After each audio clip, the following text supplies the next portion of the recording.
Hi, I'm David. And I'm Melissa. And we Make things happen. So as the operations team, we get our projects or assignments from sales. And Danny is our contact there. Maybe you know Danny, you talked to him before. He's giving you a call or you're giving him a call. So once after he talks to you, the job gets passed over to us. As part of the operations team, we make things happen. Anything from painting, washing, special projects, and even the rebranding. And safety is our number one priority. Yeah, we want to stay safe out there. We have guys across all over the US, and they need to be safe in order to perform the work that you have assigned us and you have entrusted to us. And we take it very seriously when we want to make sure that these jobs get done according to high standards. Your standards, our standards. And the customer standards. And the customer standards, thank you. Yeah, you want to have certain things that are, in a way, immovable, right? That you can't compromise. So those things are always going to be safety, right? Like we mentioned, communication, right? We always want to be talking to the customer.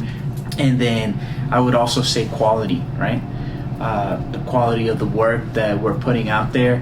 I mean, these are tanks, depending on what the project or the scope might be, where they're going to be there for 10 years.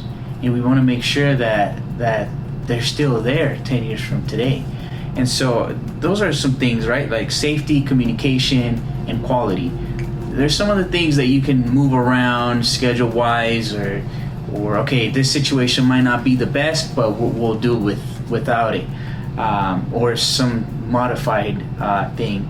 But safety we never compromise, quality we never compromise, and we achieve that by communicating with each other, with the customer, with whoever needs to be involved at all times to make this happen. So I almost feel like a teacher when they say, hey, I have all these students, but they only happen to remember either the really good one or the really bad one. And when I think about projects, it's almost like the ones that go smoothly, you don't really remember because everything went according to plan, but it's those ones that you have to make a few phone calls, you have to call back, you have to be there a few times or a little bit longer than you were expected on smaller projects, if you want to put it that way.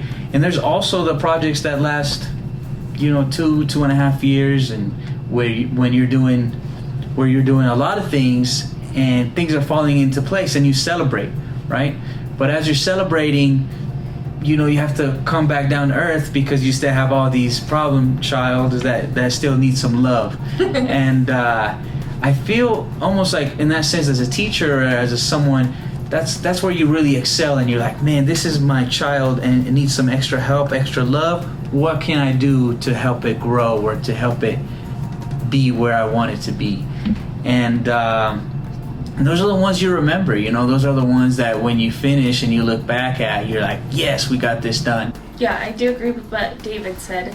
A lot of times we have gone into these projects or situations where you are so passionate about it, completing it, that you just want even those bad situations to come out as a good ending. So yeah, one of these projects has been a rebranding project that it's a big deal. And when you first start out, you want to plan it out and you want to itemize the things that you want to accomplish. Or the procedures. For example, we need to make sure we call every site. We need to make sure that everyone knows what we're doing, that we're communicating that, and also that it gets done, and then that it gets reported, right?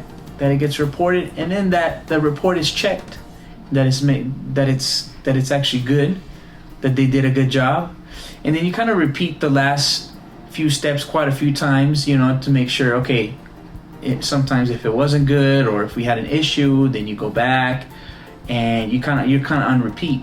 And the beauty of it is you kind of have a layout and you say, I know what I need to do. And the beast is where you actually have to do it, right? And I know Melissa helps us a lot with that. So what do you have to say about the beast? So for this project, it was 5,000 tanks that we had to go into in all different sites. So that means 5,000 calls or more, because we had a schedule, we had to talk to them. Sometimes you get a voicemail too. And so voicemail. You have to call them back, or yeah. Or And you don't emails. get through, find the right person, emails, Right. yeah. So we have to make sure we're doing the training, that we're getting all the paperwork that the site requires, so that sometimes also emails back and forth between all the sites. It's easy to say, you know, we love to communicate, but it's a lot harder to have to make all these thousands of phone calls to every single site that we've had to go into. So it's definitely a lot of work, but our commitment to communicating with the customer, making sure everything goes smoothly is there. So yeah, I mean, I can really say that I really do enjoy working with Brio. I mean, we have celebrating 20 years. 20 years. A lot of things have happened while I've been here. We're now international, and we have, you know, we're up in Canada, we're in Mexico. I know Danny has been all over the world, and we're trying to take that quality and that love and passion, because I have seen it here in the office, that passion that we have for what we do. And I can truly say that I love and I enjoy what I do. That adrenaline that runs when you have to get things done and make things happen. It is satisfying to see that. And we hope that you guys can continue to trust in us, continue to rely on our services, because we have a great crew. We spent a lot of years and a lot of time training and developing the people that we work with. We really appreciate you guys too. So we are Brio Services, and we're here to take care of you.